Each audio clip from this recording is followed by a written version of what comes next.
everybody. Welcome to another edition of On the Trail in Search of Living Legends. I'm Jeremiah Fountain, your host. This is Season 5, Episode 9, and I'm with my partner, Mr. Nick Valente. Nick, how's it going, man? How you doing, everyone? Everything's going great. Absolutely great. And we have a great guest tonight, Mr. Nate Rudd. Nate, how's it going, brother? Oh, it's going good, man. I can't complain. Life is good, and man, it's good to be here. It's been a while, and just appreciate you guys inviting me on. Oh, it's good seeing you, though. Good seeing you. Been a minute. Yeah, it's been a little while. I haven't done one of these in months. Yeah. Well, for those of you that don't know Nate, he's from Washington State. He's a cryptozoologist, but he's a Bigfooter mostly. Yeah, that's true. Yep. Up here in northeastern Washington. I live in Spokane, and our territory is basically the northeast corner of Washington, and then we'll go into Idaho on the northwest corner of Idaho also. It's kind of where we do all you're right there, right? Like right on the line. We're if you jump on I-90, Interstate 90 here, right out of Spokane Valley, it's about, 15 minutes you're in Idaho. So we're right on the border. Wow. Coeur d'Alene, Coeur d'Alene's about 25 minutes from where I am. So if you guys have heard of that, just to give you an idea. So our territory where we like to go and investigate. I would say I'm more of an investigator than a researcher. I don't run around with, beakers and tweezers and gloves. Although I do have some gloves and stuff just in case. I try to be prepared, but at this point, it's kind of just for us, try to find answers for ourselves. You know how it is, guys, when you have an experience, it changes everything, and it's kind of become, it's almost, it really sucks you in, and it's hard to escape from. I've tried to take some time off here from it. Over the winter here, I can't do much anyways because of our winters, but it always sucks you back in. You take a break, and it's always, a day doesn't go by where I don't think about it. When you've had real encounters and stuff like that, there's no way you can escape it. And before we get into that, tell the audience what the name of your organization is. We are Washington, Idaho Bigfoot Search. So W.I.B.S for short. W.I.B.S. And I got to give my son credit. He came up with the group. He came up with the idea early on after we've had some encounters and stuff. And the idea behind it was we just wanted to have, it's morphed and it's changed a lot since then. But originally it was just to have a group where we were hoping to get reports. We could get people to come forward with their reports and their stories. And then that way we could talk to them. And if we could get permission to go, say it was on private property, we could get permission to go and investigate and follow up. And like you said, Nick, if people need help, hey, we'll go help them. We'll go try to figure things out. And it's not, like I said, it morphed into a lot, and it opened a lot of doors and opportunities over the last few years. But that's not why we got into it, and that's not why we're into it. Of course not. No. Hey, I'll go for it. We'll take it and stuff. But that's really it. And like I said, it's a rabbit hole, and the more you look into it, the deeper you get, and sometimes the less it seems like, it's but like you said earlier too, you got to go where the evidence takes you. Exactly. There's all kinds of weird, you can't discount all these witnesses, and even if their encounter seems odd or out of the ordinary or paranormal, which means not normal, right? You just disregard all that. You gotta take it into consideration, and so we go into it with an open mind, and I think you have to. And and a big part of it's history. You got to look at history too. That's been a big thing for me lately. I've been kind of studying the early reports. I'm sure you guys are aware of a lot of this. The early, the late 1800s, early 1900s, the newspapers. Like I was listening to the roundtable a couple weeks ago. I think we've actually gone backwards on this subject, because back then things were a lot more rural. The cities hadn't grown so much. So I think encounters and sightings were more common back then. But the thing is, the papers, back then they were open. You could read about it in the paper. Family spots a hairy man on their property. or whatever, you know. Right. You could see it. There's articles in the papers. So, Yeah. you know, and that was before anybody knew the term Bigfoot or the Patterson-Gimlin. All, you know, obviously way before that. Oh yeah. And so, you know, that stuff really interests me. The history, hundreds of years of history and reports and Native American reports, and I think we can learn a lot from that stuff. And now, you know, the news wouldn't hardly ever report on it. They just blow it off like it's a conspiracy theory or whatever. See, that's something I've been preaching to people, and I'm glad you said that. I'm glad you brought it up, because now at least I see other people know about this. I've been telling people we have the boots on the ground field investigators who are out there in the woods, and we have the researchers. But by research, people don't understand. It's not just by being a keyboard warrior. You got to get out there.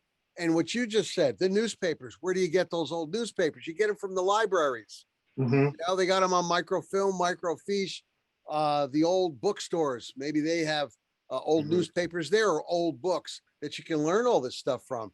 And that is fantastic that you're able to do that, you know, out there. And you'll hit those old, I mean, that's amazing. Every time I go, of course I have my camera phone with me, and I'll take pictures of, you know, whatever I can, you know, when I'm out there, because I'm like, wow, this is a piece of history. You're right. You're absolutely right. Yeah. But, and, you know, and then there's only certain guys, you know, there's a couple different groups in this field. You have the group that thinks of it as an animal or an ape. And maybe there's some people in the middle, and then there's the other side, which is more paranormal, or they say woo or whatever. I don't like that word, but and I'm probably in the middle somewhere. But I look at everything. I got to say though, I definitely do not believe it's an ape at all. No, I don't think it's an ape. And I know we've talked about this many times. This is old news, but you know, at first I probably did early on, because I didn't know any better, because that's what the media and everyone feeds down your throat all the time. You know, it's a lost ape or whatever. But the more you get into it, and the more you have experiences you can't explain. I mean, that's what changes you. Absolutely. Some of the people I've spoken to, I mean, Jay and other Bigfoot researchers out there, unbelievable. I mean, an 8, 9, 10 foot, you know, hairy Bigfoot, for crying out. I mean, that's huge. And then the one that I came across in New York that I had to give over to Jay, you know, originally started out as a dog man thing, and the lady thought it was a dog man, and it turned out to be a 15-foot Sasquatch. I mean, that is crazy huge. Yeah, it is. The only other time I think Ron Moorhead spoke about one in Alaska, a 15-footer. Yeah. Hey, we had somebody, this past Wednesday, right? God, I know you and Jessica talked about it one night. Was it Carter or no, this past Skookum session there. God, I forget who mentioned it, but you're right. We did talk. We got on that subject for a bit. It was Daryl. Well, not Daryl, the guy that was next to him on the screen. Switzer. John. Switzer. Yeah, he was talking about. Yeah. I mean, a 16-footer. I'm like, you got to be kidding me. This is Nate. Jay and I were talking for the longest time, you know, on like we're doing now during the daytime, and something that big with the bone density, with the muscle mass, maybe 3,000 pounds. Yeah, that is. I was happy to turn that case over to him, because it's like, whoa, that's hard to wrap your head around something that big. I mean, you look at a basketball hoop, you know, I'm only 5'10", and you know, I can't even touch the rim of a 10-foot basketball. No. Hoop. Do you think? No, me neither. Even what do you do if the thing sees you and it gets angry? I mean, you know, we had 308s and 10mm pistols, but that's not going to do anything to something like that. Yeah. I could only hope my bear spray would slow it down so I can get the heck out of there. But something that right. It'll probably move fast. Jay, what do you think about the stride on something like that? It's gotta be 6 foot, probably. Wouldn't you think? It must be. Yeah. Yeah, I mean, that's what 15-footer. I mean, 15-footer. people find those tracks and they can't even replicate it. They can't even jump. Like they'll start a run and they can't even jump and put their foot that far on a run, you know? Yeah. So there's no way to I can't imagine. I mean, like Nick and I were talking, like he said just the other night, we were just BSing, you know, and that one I saw, that female, she went 63 feet in 3 leaps. So can you imagine? Can you imagine a 50? We went back the next day, me and 3 of my buddies, and there was the scuff. You could see the scuff marks where she jumped out of the water onto the 63 feet altogether in 3 leaps. Yeah. 3 leaps. So imagine a 15-footer. So one of 21 feet a leap. My God. 21 foot. Yeah. A good friend of mine up here, he's not in a group or anything. He just kind of does his own thing. He's a good friend of mine, but his buddy is heavy into it. I've never actually met his buddy, but he was chasing one along the Little Spokane River up here north of Spokane, Washington. In the dead of winter. I don't know if he was driving down the road and spotted the tracks. I think that's what happened. He parked his car and he got it wasn't private property. It was, state land or whatever, but these tracks were in the snow. I could send you guys pictures of him. He's about 6'4". I think he has a size 13. These were much longer tracks. Yeah. And the stride was like 5 to 6 feet, I want to say. And he followed these things along this Little Spokane River. Now, keep in mind, these are in the snow, fairly deep snow, dead of winter. He followed the tracks. The tracks went into the Little Spokane River where it's 5 feet deep at least, and came out the side and then went into some private property. So he couldn't follow them all the way. But, we got pictures of all this and stuff, but that's just an example. People don't do that. A human's not going to go trump and jump in a river in the dead of winter. And so, yeah, especially after a Sasquatch. Yeah. But just getting back to that Sasquatch, we're thinking 3,000 pounds. Now a rhinoceros comes in at about 3 ton, which is 6,000 pounds. People need to go to the zoo and look at these animals and just imagine. I mean, that's unstoppable once it's going straight forward. A rhino, 6,000 pounds. Now a 15-foot squatch, 3,000. Maybe we're wrong. Maybe we're underestimating him, Jay. Could be.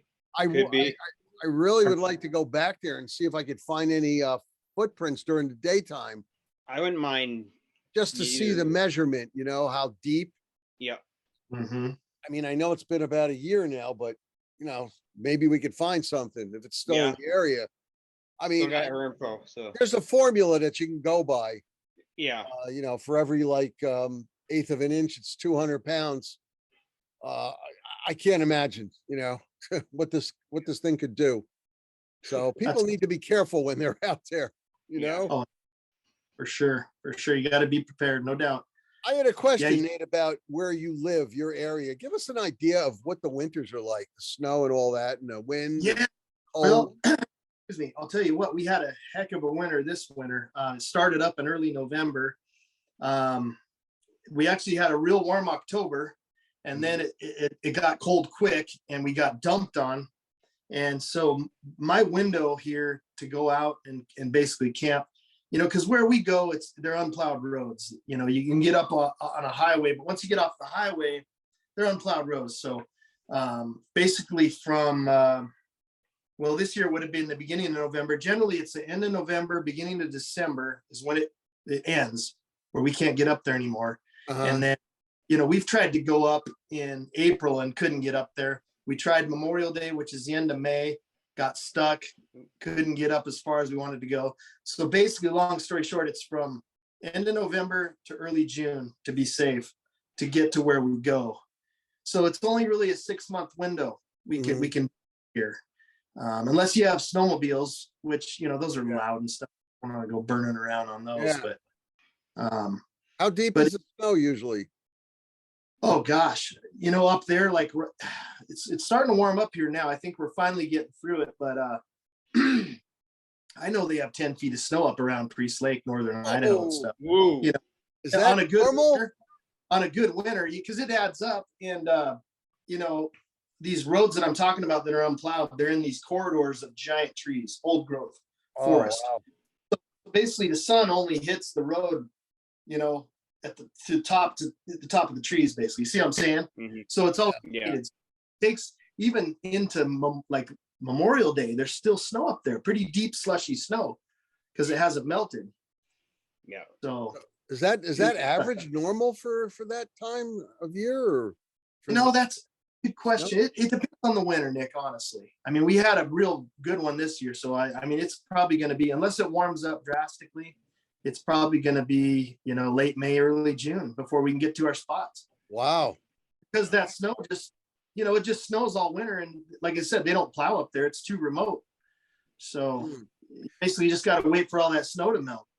Now on your investigations, generally how many people do you go out with? You know, I think the perfect amount of people is like 3 people, but we do a big trip every year up to North Fork of the Clearwater. I've talked to you guys about that before. Right. And over the years that's grown because buddies have heard our stories and, you know, they want to experience it. They want to be part of it. Yeah. So last year we had 8 people. And I think that's too many. It's a little too noisy and stuff, a little too hectic. So I like about 3 to 4, actually 2 to 4 maybe is perfect, I think, in my opinion. Because I think if you get too many people, it's probably going to go the other way. You know, they may come in and look at you, but you know, when it's a smaller group, I think you're more likely to have more activity. Does that make sense? Closer interaction. Yeah, you know, and I mean, I want to go by myself, but I hesitate to do that because what I've been through before. So I like to have someone else with me. And when we go hunting up there, you know, you guys know about my hunting camp encounter. That was just me and my buddy Rob. And so there was just 2 of us. Right. And we had that horrible activity all week. So that's probably the smallest group we've ever had. But generally when you're out there looking for Bigfoot, have you ever had bear find you instead? You know, we've seen a lot of bear. We run into a lot of bear when we're driving around up there and stuff. Right.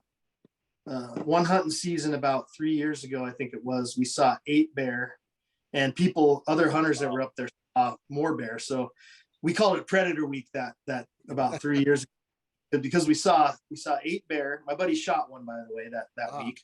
He had a bear tag. And then I saw my first cougar that week. We just turned a corner and it was sitting there watching a baby bear in a tree. This cougar. We turned. They do a lot of logging up there. There was this roundabout where I think the logging trucks had been. Right. And we just turned the corner, and this cougar was sitting on the edge of this roundabout, right at the edge of the trees. And it didn't look at us. We were in shock that we saw it. We pulled up, and it didn't look at us, you know. And I'm like, my buddy had a cougar tag, and we were kind of frozen. Looking back on it, Nick, I have my 10mm on my side. I wish I could have just went like this out my window. I didn't even thought it. I was in shock because I'd never seen one in the wild. And I'm like, Rob, get out, shoot it. So Rob started to open the door slowly. It was still looking out the other way, right? Wow. And he got out of my Jeep. We didn't have one in the chamber because by law you're not supposed to. We try to follow the rules. He chambered around in his rifle because we were hunting, and it looked at us and it darted off. Wow. That quick. So, but he was probably 3 or 4 seconds away from getting a shot at it. That's how close it was. Can you describe the mountain lion, the cougar? How big was it, you think?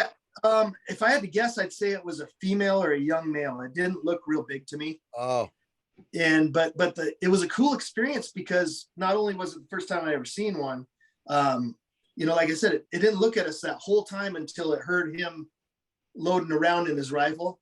Yeah. And so we were like, when it ran off, you know, we were disappointed, but we're like, what the hell was it looking at for so long there? And we could hear a baby bear off in the distance in a tree. Oh man. Never saw mama bear, but it was a little bear up in a tree. I think we got a glimpse of it, you know, climbing up or down or whatever. But now that's an experience that you had that, God, I gotta say, Jay, what do you think? Like 95% of people don't ever get.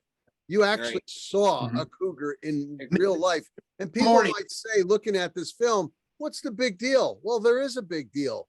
You're never going to see one, people, you know? Yeah, never. Sitting behind your computer screen, you're not going to see one in real life. It's amazing. Right. Just what I mentioned before, 3-ton rhino. I've seen that in real life, in a zoo, mind you, not in Africa. But to see this thing, they had to keep him in a pit, a large pit, because at 3 tons, you're not going to have any kind of metal cage that's going to hold him in if he's itchy and scratchy and he wanted to get out of there. Right. I mean, and the gorillas, I mean, come on, they're like 10, 12 times stronger than a human male. Yeah. And they're definitely behind bars, and they're scary. Oh, they're Scary. huge. Yeah. They're huge. Intimidating. Also, that was the same week. I think I talked to you guys about this. We saw something that everyone would probably say was a wolf, but to me it looked different. Did I tell you about that? No. It had the shoulders like a hyena. What we like to do, even during hunting season, you know, because you can't hunt after like, I don't know, 5:30, it gets dark, right? So we'll go and explore these high mountain lakes up there. They're all over the place. And I have, you know, GPS on my Jeep, so we can just take off and drive. Oh, there goes and not get lost, basically. It tracks us so we can follow our track back at night. And we were up at North Skookum Lake. There's North Skookum and South Skookum Lake. And it was dusk. It wasn't dark yet. And this, your mind tells you wolf immediately. Big black on all fours, had a wolf's head for sure, but the shoulders were like a hyena. It was just weird looking to me, and I got a eerie feeling. And the Skookum Lakes, they're kind of a creepy area. We found a brand new shoes, a sleeping bag, stuff just up there, kind of off the path. I mean, who knows what that could be, but just weird stuff up there. And you know, I'm not going to say Dogman. I've told this story before, and all I can say is it didn't look normal to me. It was fast. It went across the road fast, probably 30 yards in front of us, and it was dusky dark. It wasn't completely dark yet, and this thing had super high shoulders, like the butt went down, you know, and it just was big. So I don't know what I saw, but my buddies thought it was a wolf, but who knows? It happened fast, but you know, it's a type that looks like a hyena, right, Nick? Yeah. Well, you know, and that's what it reminded me of, the way the body was, and the shoulders were really high. Yeah, the back is lower than the front. You got the haunches in the front, or popped up. Yeah. So has nothing to do with what you just said, but just before I forget, what kind of bear do you have up there? You got grizz, you got brown bear? We do. I've never personally seen a grizzly. I've seen tracks up there. My father-in-law saw one. He has a cabin up at Priest Lake, Idaho. So that's way northwest corner of Idaho up there. Right. He's seen one off about 100 yards near the lake there. I've never personally seen one. A lot of black bears. There's what do they say? A black bear every square mile up there. There's tons of black bears. Wow. But there is grizzly. The officials say, or the authorities say, there's like 75 up there. Sorry, my thing's slipping here again. But I think there's a lot more, because that number never seems to change. And you know they're breeding up there. But they have quite a few that are collared up there. And then the other area we go is Sullivan Lake. I don't know if you probably heard me mention that before. Yeah, that's there in Washington. Gosh, I'm sorry, guys. This thing keeps slipping. All right, and that's a grizzly recovery area. That's where they take the problem grizzlies. Washington State does, and they let. It's up by the border of Canada up there. Okay. So basically, you know, a lot of the areas we do go to, there is grizzly. So that's always in the back of our head, and that's why we carry, you know, at least a 10 mm on our hip. But yeah, I haven't seen one yet. Don't think I want to see one. Those mountain grizzlies are grouchy, man. Oh my God. Yeah, they are very aggressive. From what I've heard, they're a lot more, you know, they don't get as big as the coastal brown bears, but they're a lot more angry because they really have to look for food and hunt for food up there. Yeah. Whereas the coastal ones, they have so much salmon and fish that they eat, you know. So from what I've heard, the mountain grizzlies, they're mean, and they'll come and get you. And they're fast. They are very fast. For sure. So I have video of one going from 0 to 50 miles an hour in like 3 seconds. people think just because they're big that they can't move. And I mean, Oh, it's on YouTube. This guy posted it after all. I said, God, can you post this? He was filming it. It was going after a deer. It was moving. mm-hmm. Unbelievable how fast they are. There's- People they really have to Oh. watch out, be cognizant when they're in a Oh, yeah. area. There's some videos out there of one getting a cow, one getting a buffalo that goes through a river. I think it was up in Yellowstone. You maybe seen that one, jumping on the I buffalo. haven't. I want to see that. Yeah. Yeah, you could probably search it up and you'd find it on YouTube. But so yeah, long story long, there's a lot of predators up here. Oh my God. You know, the brown bear and grizzly bear, they actually, in a Kodiak, they actually hunt their own cousins, the black bear. Yeah, They actually hunt and kill them. It's like, wow, you'd think they wouldn't do that. I know. But Yeah, they'll eat them just as quick as they'll eat you. Or and they'll eat their cubs, or not. They'll eat cubs too to try to get the female to go back into heat. I'm sure you've heard that. yeah. Yeah, I was think actually gonna. I think all bring the that up, man. Yeah. I heard it would Yeah. show today. Joe Rogan was talking about it on his show. Yeah, Yeah. About a mother grizzly. She had two Mhm. cubs with her. Was attacked by a male grizzly. Okay, well the female ended up fighting the male off, ended up killing it. But in the process, one of her cubs was wounded really badly. What'd Yeah. she do? She sat there and she consumed it, ate it. Oh wow. Yeah. But it's You know? funny that they think to do that, to kill the cubs so that they know that the mother's going to go in and eat Yeah. and produce another food source. Right. It's like, my God, you think, Yeah. It's weird. Yeah. They're the cannibalism is amazing. quite Yeah. the animal. Absolutely. Unreal. So what have you Yeah. guys come across? Anything good lately? When you have been up there squatching? You know, not lately, Nick. This last year, I didn't get out a whole lot. It was just a real busy year for me. Went to some conferences and stuff, but we didn't get to do as much. You know, usually we'll do maybe 8 trips a year, Right. and that could, you know, we usually do a couple weeks. We'll have a hunting week, and then we do our North Fork Clearwater. That's a whole week we do. In the last couple of years, it's been the second week of September. But for whatever reason, vacations and stuff like that, we just couldn't put a lot together this year. We got out a few times, but Yeah. you know, most of the time it was camping, and if something happens type of thing. Right. We had our big group up there at the North Fork, and we went up to Fish Lake. It's about 4 miles on quads from the last place you could park a vehicle, so it's off grid. Mhm. And we didn't hear a damn thing. We were there for 3 days and 2 nights. It was just so quiet up there. So I mean, sometimes it's hit and miss, you know, you just never know. And then like when we were hunting, we had our big encounter. Of course, we were never expecting that we were hunting, and then that happened to us. So there's an example of, you just never know, you know. Yeah. So Give us that it's not gonna happen on cue, you know, but Yep. uh, But I mean, but that we know that one, but give our audience that story, that when you were hunting, what happened. all right. So my buddy Rob and I, he's one of my best friends. We do this hunting camp every year. We take a week off work, set up camp. He's got a big canvas tent, you know, one of those big hunting tents. And it takes a good half a day to set up camp. And it's in Squaw Valley, which is the Washington side of Priest Lake, up off the Highway 57 there. So it's northeast, kind of up in the Selkirks there. This same area I was telling you, we saw all the bears and all that stuff. So this was in 2017, and we'd been hunting there for probably, I'd say 8-9 years now. So probably been there 5 years before this happened, maybe 4 years, and nothing really ever happened there. And so we weren't ever expecting anything, and we're in hunting mode, so we're not really thinking about that. And Rob, he wasn't a believer; he was a skeptic. He's not anymore. Mm-hmm.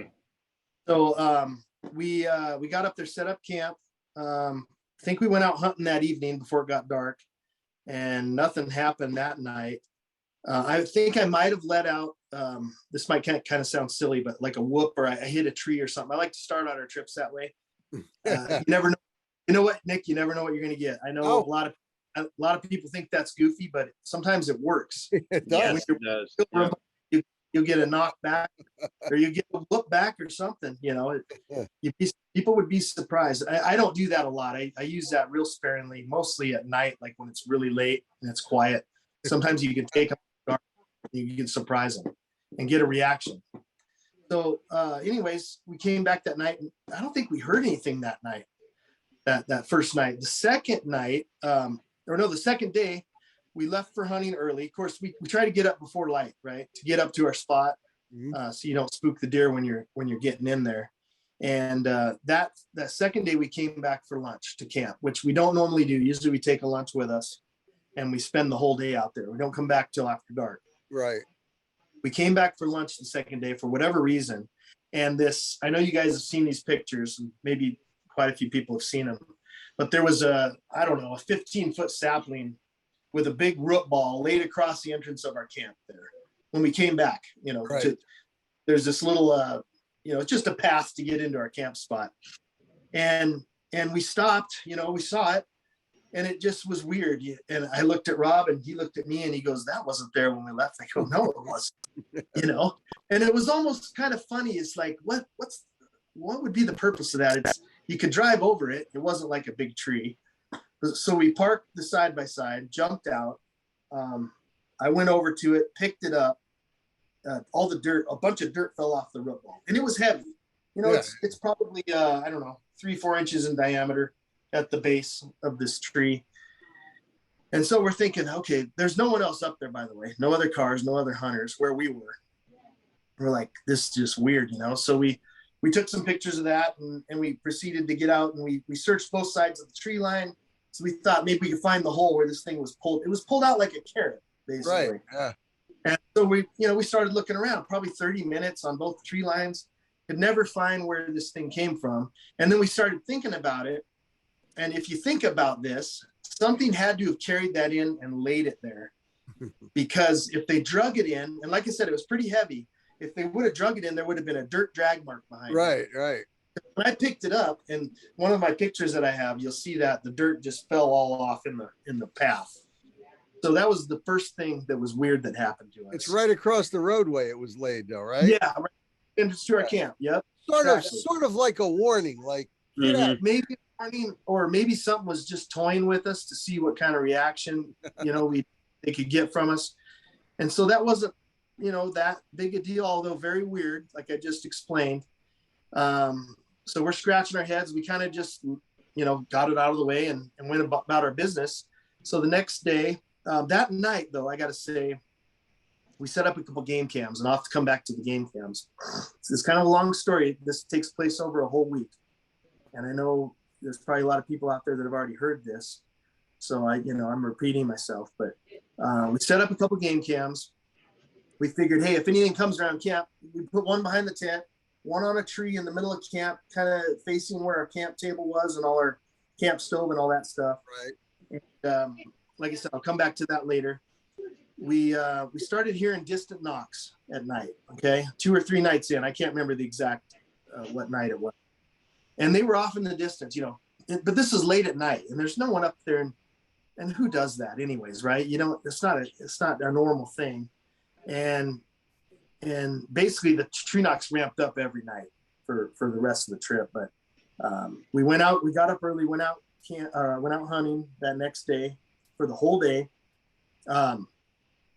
Came back that night, and we came down that entrance to our camp, and immediately Rob or I looked over. I think we both spotted it. It was over to the left, this big tree, and I know you guys have seen the pictures. It's a big green, probably 25-foot pine tree. Yeah. It was pushed over right in the middle of our camp. And, so we we jumped out of the side by side again. Now it's dark. We hit it with our flashlight, and my buddy started snapping pictures, which are pretty cool because it's got the light on it and stuff. And we went over to it, and this thing was snapped off at the roots. So, and this was a tree. I mean, I wish you had the pictures there. You could show, but snapped off right, like the roots were torn out of the ground, and this thing was pushed over, almost hit our camp table in the middle of our camp. So at this point, it's kind of ramping up. It's getting more intense. You know, when they're pushed, when your tent's over here and there's a 25-foot fresh tree pushed over right here, you start to think, wow, well, they could push one over on our tent easy and probably kill us. You know, you start to think about that. And then the knocks got louder every night. There was multiple nights where we ran out of the tent with our weapons. We had to, you know, throw our pants on and you know, did the 1, 2, 3, unzip the tent, run around the tent. You could hear the knocks. I mean, the knocks were right behind the tent, you know, 3, 4 nights in, just loud, waking us up. I mean, the whole week we were waking each other up. Rob, wake up. Did you hear that? Did you hear that? And, you know, I think it was like 5 nights in, I woke up to this loud, deep growl right outside the tent, right where kind of where my head was in the corner of the tent. And at first I wasn't sure if it was real, right? I thought, okay, was I dreaming? But I was awake at that point. And I thought, okay, I'm just gonna lay here and see what happens. I did it again, really loud. And then I woke up Rob, and it happened 2 more times. So that happened 4 times. And that was one of the times we exited the tent. You know, the weird thing, guys, this is where the paranormal side comes in. We never saw it. We never heard it run away. But we knew those growls were probably 10 feet from the tent. They were so loud. And then the wood knocks too were like right in the trees behind our tent. And again, you know, we have bright flashlights. We're running out of that tent with our guns and our flashlights. There's nothing. You know, you expect to see a bear or something. Yeah. And bears, the way, make noise. They crash through the brush. And, oh yeah, they don't care. And so that was the weirdest thing. One of the hardest things to explain to people. You know, people roll their eyes, but how do you explain that? You know, we never saw it. We never heard it run away, but we had all that loud activity around us for that whole week. And so I got to back up to the game cam, the one that was in the middle of the camp. After that tree was pushed over that night, we woke up the next morning and Rob said, hey, we had that game cam. Let's see if it caught that tree, you know, because it was kind of right there. Oh, yeah. And so he walked over there. I remember him going over there, and I was kind of behind. I remember him saying, Nate, come here. You're not going to believe this. And I'm like, what? And so I started walking over there, and he goes, there's a dead moth over the eye of the camera. Squished on the lens. Oh. Yeah. Wow. Yeah. Just weird stuff, guys. I mean, how do you explain that? Can you imagine the Bigfoot grabs a moth, licks it? Yeah. Yeah. Yeah. And, you know, like, yeah. Oh my God. And the only pictures we had, and this was on the one behind the tent too. Now remember, the growls behind the tent, this was right above that corner. So whatever that was, it should have caught it, unless it was behind the camera. It sounded closer than that. But we got these weird milky white pictures, like ghostly. There's about maybe a dozen pictures that were like, I don't know if you've seen the ghost shows, like it was dark, but you could see like a ghostly mist in these pictures. But that's all we got. And of course the moth over the lens, it messed that one up. So we didn't get anything on that. But so, you know, I feel like I'm getting worse at telling this story, but at some point we had to make a decision. Can you guys still hear me? You locked up there. It looks like. Okay. Yeah, you're good. So basically at this point, after the growls, it kind of really changed it because we felt like it was, you know, basically the pressure ramped up every day, every night. It got worse. And, you know, we had 2 nights there towards the end where we weren't getting any sleep. We were waking up every couple hours, running out. And, you know, we're getting up at like 4 a.m. to go hunting. So, you know, preceding this, we hadn't gotten too much sleep. So the last couple nights were really rough. We were really stressed out, really tired. And we had one more night to go on our trip, on the plan. So I looked at Rob. I go, hey, what are we going to do? We got to make a decision here. We're going to stay one more, pick it out, and sleep with our clothes on and our guns on our chests, because this was the night. This would have been the night after the growls. Yeah. And, you know, and looking back on it, I kind of wish we would have. But like I said, we were so stressed out and tired. The other option, go to my father-in-law's place at Priest. It's about a half hour away, and sleep in bed and get a good night's sleep, and then come back up camp the next day and go home. So that's what we decided to do. But before we left, my buddy Rob turned on his little lantern on low and put it inside the tent and turned it on. And we always zipped up the tent really tight because we had mice in camp. We didn't want them in our tent. So we zipped up the tent tight. It's 2 zippers that meet in the corner. When we came back that next morning, the tent was zipped up about this far. Oh, Wow. So picture a tent with a lantern in it. So it's giving a glow. yeah. Something came to the tent and zipped that zipper up. You know, I don't know, not quite a foot, but I've got pictures of that too with my buddy's hand next to it. I wanted to peek in and see if you're in there. Yeah. So, you know, if we would have been there, you know, that would have happened. We would have been there. Ooh. But Imagine waking up to that. well, yeah, that experience, you know, and the thing about that experience is it really changed the way I look at all this. It's kind of a turning point for me. Just stuff you can't explain. It's like how animal can't. You know, well, obviously an animal doesn't hit a tree, and I don't know if they're hitting trees or clapping their hands or what they're doing to make that noise, but it was so loud behind the tent. I mean, it'd wake you up and startle you, and then you'd hear it again, you know. And there was multiple points of where it was happening, so I think there was more than one there. Yeah. But, and who knows? You know, I'm just assuming it was a Sasquatch. I really can't prove it, right? But what else? You start to eliminate bears, you start to eliminate all the regular stuff, and there's no way to explain it. There was no other humans there. I mean, you guys, I'm sure you can realize how remote this is. It's up there, Sure, up the border. No, I can understand that. I mean, geez. And the cool thing is we were able to document some of this with pictures. I got some really cool pictures. I know you guys have seen them. And you know that your listeners can find that on our W.I.B.S page. Don't go to the group, go to the page. It's the blog or whatever on Facebook, and you know, scroll down a little ways and it's all there. You can look at all those pictures and decide for yourself. But pretty intense week. And like I said, we never expected that. You know, that just happened to us, right. Unexpected. We weren't going out looking for Bigfoot that week. We were hunting. It came to us. You know, maybe I pissed it off when I hit that tree originally. Maybe they were just coming through the area. Mm-hmm. Who knows? I don't know. What were you hunting for? Well, I had a deer tag. My buddy he always gets multiple tags. I always get a cougar tag. I didn't have one. Well, I probably had one that year. I didn't have one when we saw the cougar though. Right. He did. I told him to shoot it, but I don't want to shoot a bear. I don't want to do all the work and pay for $1,000 for the rug and stuff. That's just me, and I don't like bear meat, so I usually don't get a bear tag. Right. But I always get a cougar tag because I know there's a chance I could run into one. And a lot of my buddies I know that are elk hunters, they'll sit and call elk with a female cow call, right? And they'll be sitting in a spot, and I know 2 guys that had cougars walk up behind them and sit and watch them like really close, and they both killed the cougar. That's right. One of them, you told me about this, I think. Yeah. So check this out. One was rifle hunting, and one snuck up on him, and they both said they had that feeling of being watched. You know, we have that sixth sense, that feeling that we all, you know, that ability that all humans have. Right. And at some point he turned around and saw it over here. Well, he just reached around with his rifle and shot it. It ran off. He couldn't find it that evening. He had to come back the next day. He found the blood trail and found it.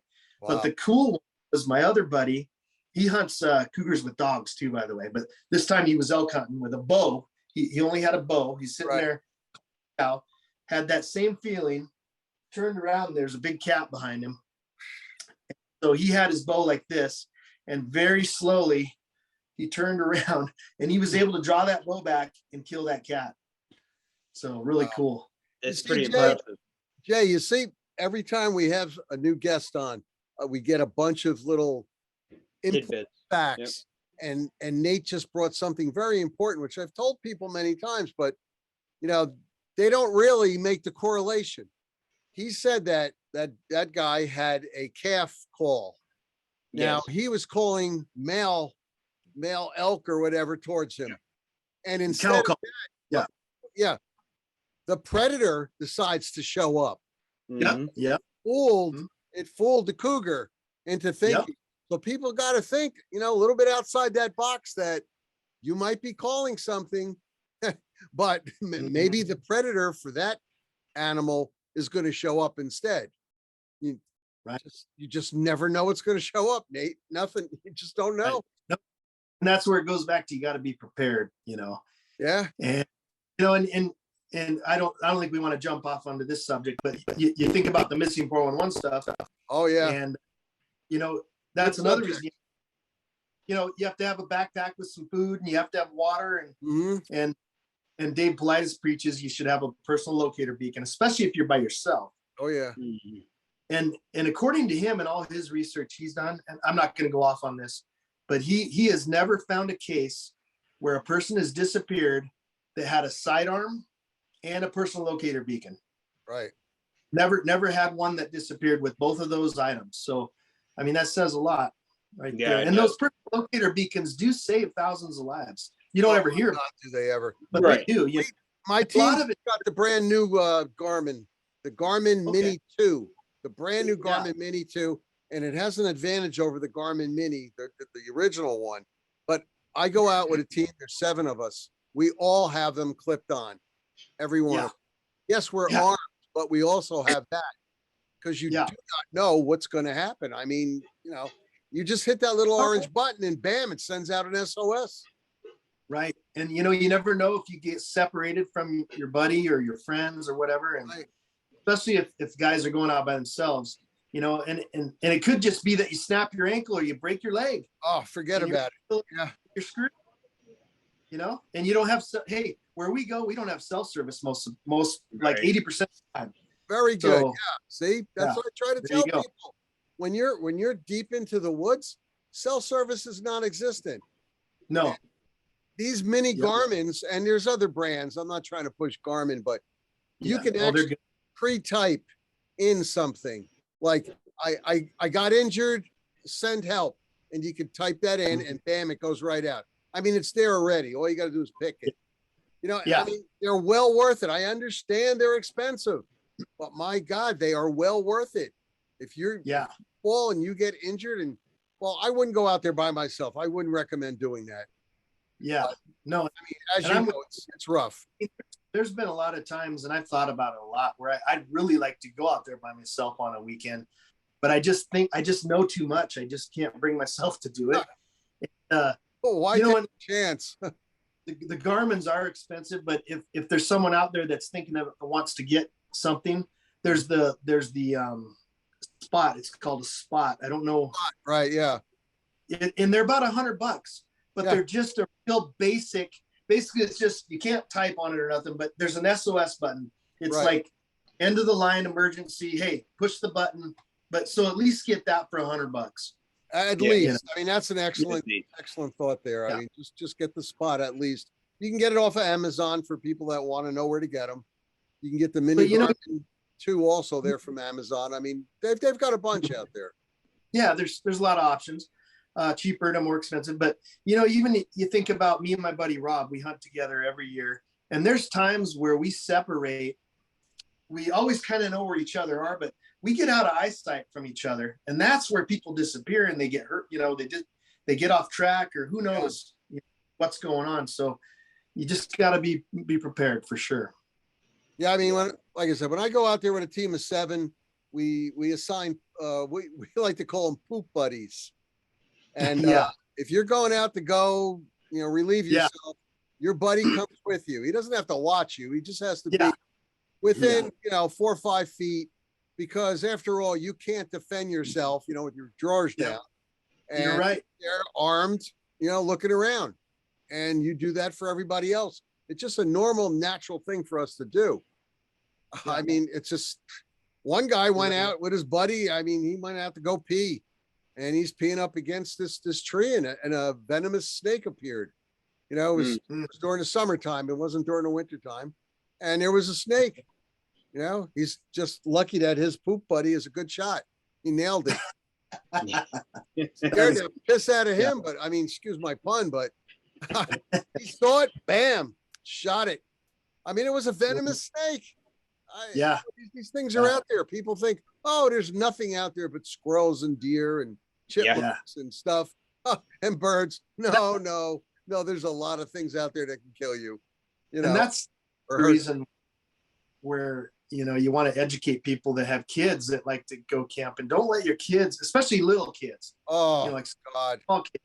You hear of these stories where these parents let their kids wander off in the woods, and they're quite a ways away. I mean, that's craziness. That's Where's just the nice. brain? Where's the parents' Yeah. brain at that point? You don't let your kids wander off. Yeah. The You odds don't let of them out of your, you know. yeah, the odds of you finding that child, are pretty poor the further out they go. Exactly. And- You know, and even said when we hunt, I like to keep my buddy in eyesight just so we kind of can see each other. Even if it's 100 yards away, I can still see where he's sitting, you know. Yeah. So It's stuff like that. it's just people just need to be a little bit more educated. And if you are going to go in the woods, you're going to let your kids run around. Well, go about 100 feet into the woods. That's it. Yeah. Don't go any Yeah. further, and make sure there's other people around, because you're going to lose that kid. What happens if they fall into a hole or a ravine or off the side yeah. of a cliff and into the water? Then you have a problem. A nice day that you wanted to have becomes a problem. So Exactly. please, people, prepare while There's you're a lot out. of, yeah. No, yes, Nate, right. A lot. Yeah. Didn't you find? I remember you telling. Was that the same trip you found that real nice track on? No, that wasn't. That was actually closer to town here, north of Newman Lake, Washington. So it's probably a I don't know, half hour, 40 minutes from my house right here. That was pretty good size, right? Yeah, and that we were hunting when I found that too, but we weren't way up where we go on our whole week trip. But that was quite a few years ago, and I just happened to stumble upon that track. Yeah, again, I was hunting, so luckily I had my cell phone with me, and so I was able to take some pictures. But yeah, that was a hell of a track. You can see all the toes. I mean, it's a big wide with the toes. Yeah, and there's really no grizzlies it's not that far north. Plus, it didn't have. You saw the track. It's clearly a humanoid foot. Absolutely. So yeah, and then there was. Yeah, it was a big boy like a pack. My God, yeah. It's one of the bigger tracks I've seen, to be honest with you. Me too. It makes my foot look small. Yeah. So it's pretty rare to find tracks, as you probably know, Jeremiah. I mean, once in a while you find it, but and then that one that I found there you're talking about, it was just one track. Of course, there was leaves, so it was a muddy spot, so it could have had a huge stride and then hit some leaves and stuff and maybe only left one, but who knows? A lot of people find just one track, and I don't know how to explain it, Me neither. We talked about that the other night. I mean, you hear about a lot, don't you? You hear about people one track, which just doesn't make sense. Makes no sense. I don't know why that is. It's almost like they're toying with us, right? Yeah. So I mean, it's crazy, especially when you see. I've got a picture. A buddy of mine took these pictures of. There was two of them walking side by side. They were it was a big open snowfield. Okay. Yeah. And there was two tracks from each of them, and they just disappeared after that. Where'd they go? It's just stopped. Like stopped. They just stopped, and then there was no more tracks. Yeah, that's great. And I've heard of that. Where are they going? Yeah. Up, maybe. I don't know. I don't know, man. Maybe through. Well, we've discussed this a lot of times, and up a UFO, possibly through a portal. Yeah, a portal. Maybe there's a portal right there. Exactly. I mean, I was in Virginia with two separate teams, and the one team was following tracks, and I'm talking multiple tracks into a field, no trees close by. I'm talking a lot of tracks, maybe 30, 40 tracks, one foot after another, right? And you've got about 4 feet between each step. All of a sudden, that's it. The track ends. Wow. I mean, it's the old saying, where the footprint ends. Where did this thing go? It didn't go up a tree because there was no trees around. Right. The only explanation I could have is a portal. Or it got drawn up into a space vehicle. Who knows? But there's only a couple options. There really is only a couple options there. Yeah. So I mean, these were not regular human tracks. Unless an NBA basketball player decided to come out and run around barefooted, Yeah. The tracks measured close to 20 inches. And big. I believe this way it was like 9 inches.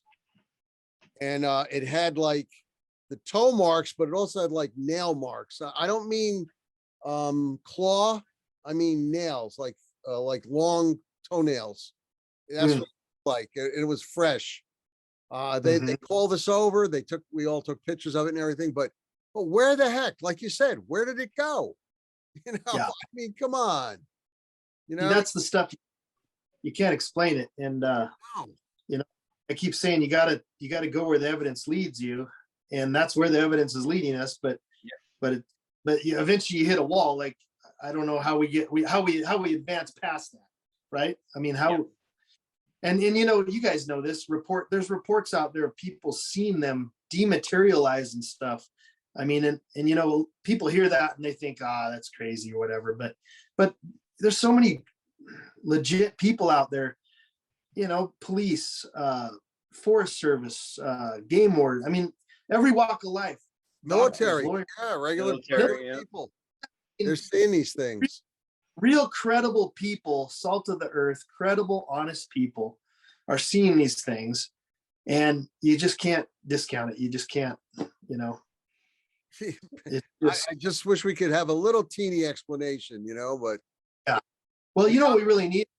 We need a whistleblower to come forward. And I know that's a long shot, but you know that there are people, and Nick, you know this, I don't know if you want to call it a black agency or whatever it may be, and you know more than I do, but you know, I usually call it the government or whatever, the Park Service, the Forest Service. Yeah, that's a good there's people in there higher up that know what's going on, because the people below them are threatened to shut their mouths, right? You know, there's people that know, and so I don't know how hard it'd be for someone to come forward, but maybe that's not going to happen. Maybe someone just says, screw it, I'm tired of it, and they retired, and maybe they can do it. But we need someone like that, an insider, kind of like, you know, some of the UFO stuff that's been released. Yeah. You know, pilots come forward and stuff. The problem with the UFO stuff a lot of times is that our advancement in fighter jet technology has just, you know, leaps and bounds every year. And they're actually testing these things out there. We're testing them, you know, our government, and they don't want the other countries who are enemies to know about them. Therefore, they're not going to say anything. They're not going to say anything to us. And they're not going to say anything to anybody. It's kept secret. Now, in reference to that Forest Service thing, you hit on something there, which is extremely true. The higher ups in the Forest Services, I mean, the way higher ups, the people that actually control the money purses, these rangers and such, they like the life that they lead being out there. They're not very well paid, but they do need these jobs. And when they're threatened, saying they're told, you can lose your job if I have to talk to you again. You don't be spreading this around. They don't want that, because that's all they love to do what they do.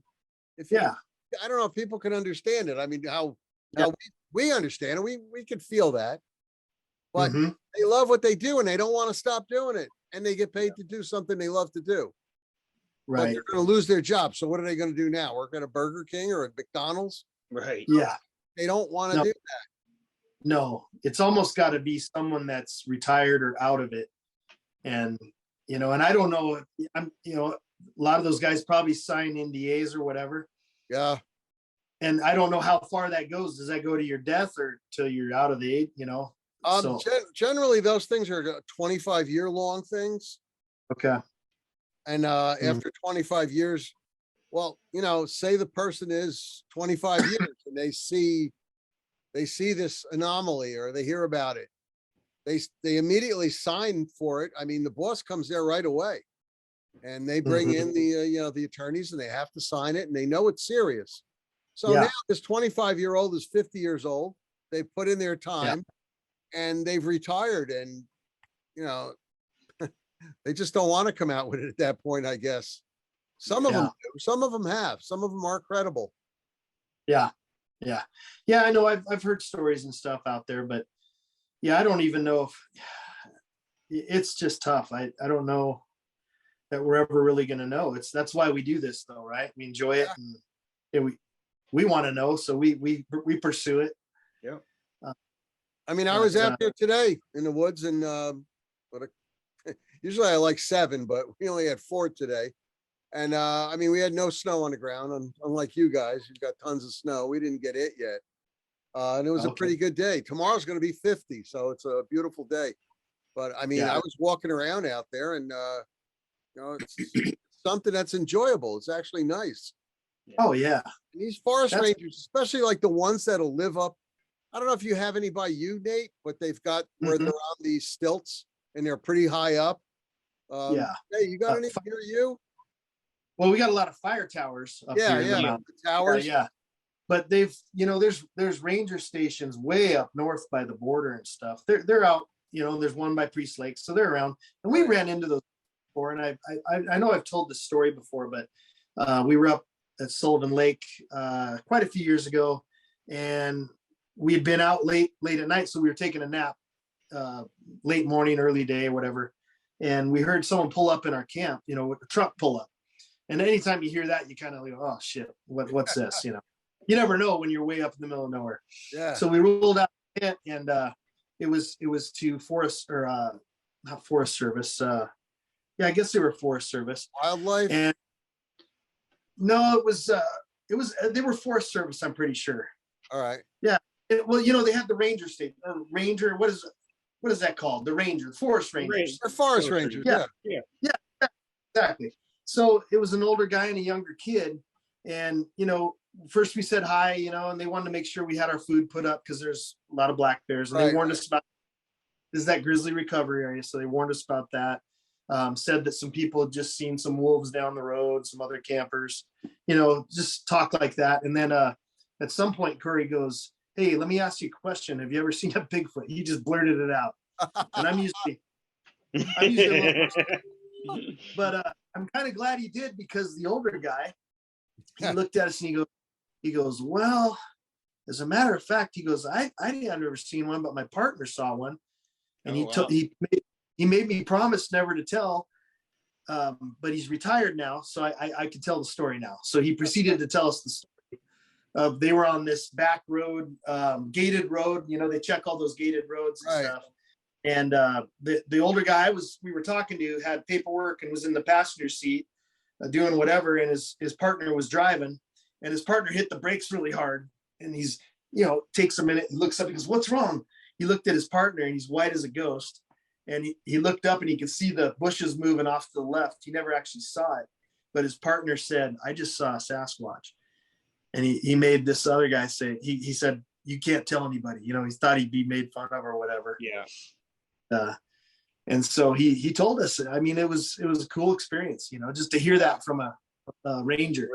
Yeah. He goes, "Oh, he's retired now, so I'll tell the story." So he told the story, and he said he saw one cross right in front of him, and this other guy had his head down, so he didn't see it cross. It must have been pretty quick.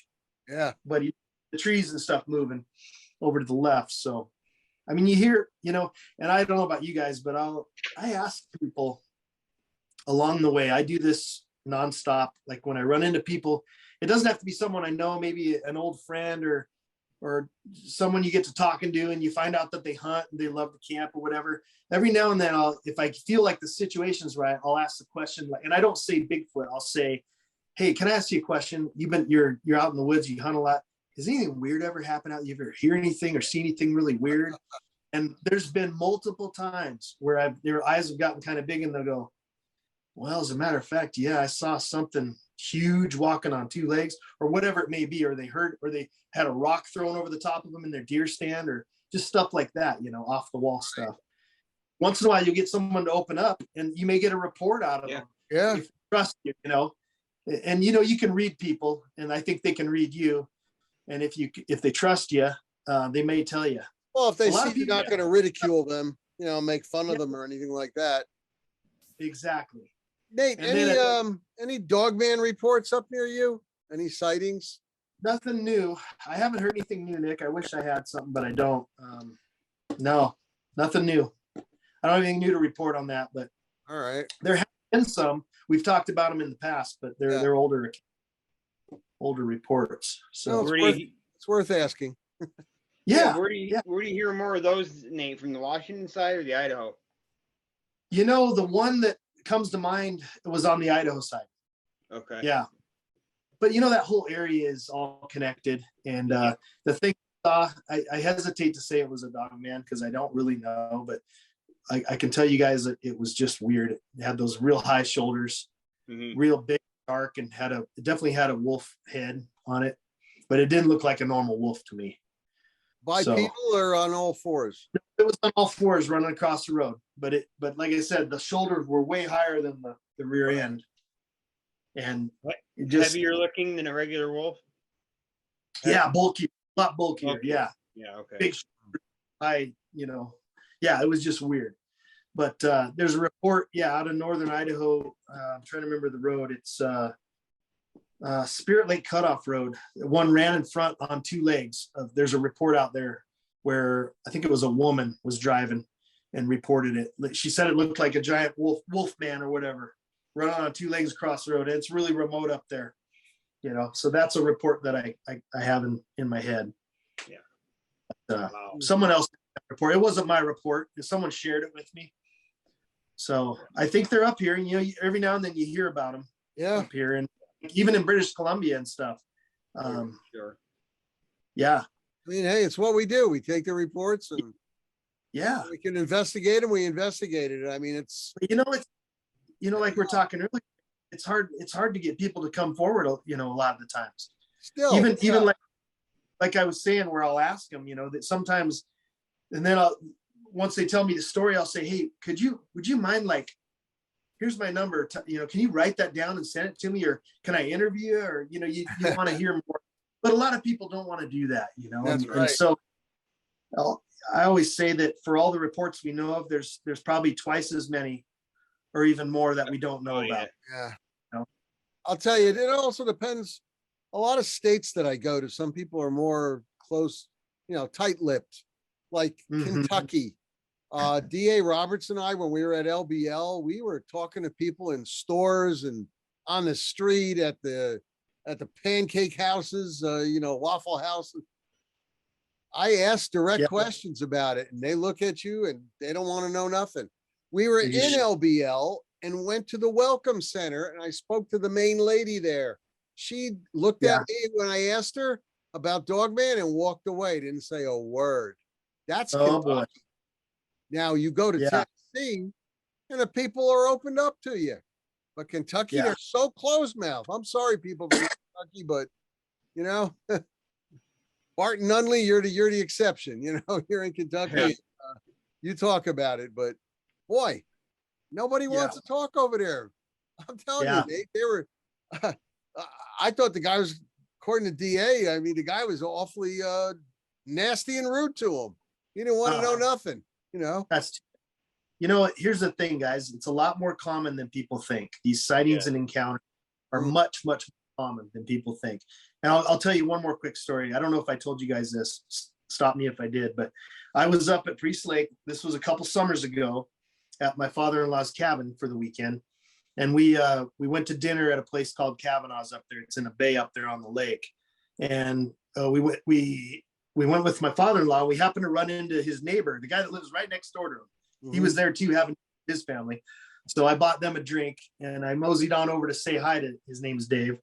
And, we were just talking and somehow it came up. I don't remember how it came up, but Dave goes, hey, maybe he knew I did what I do. Right.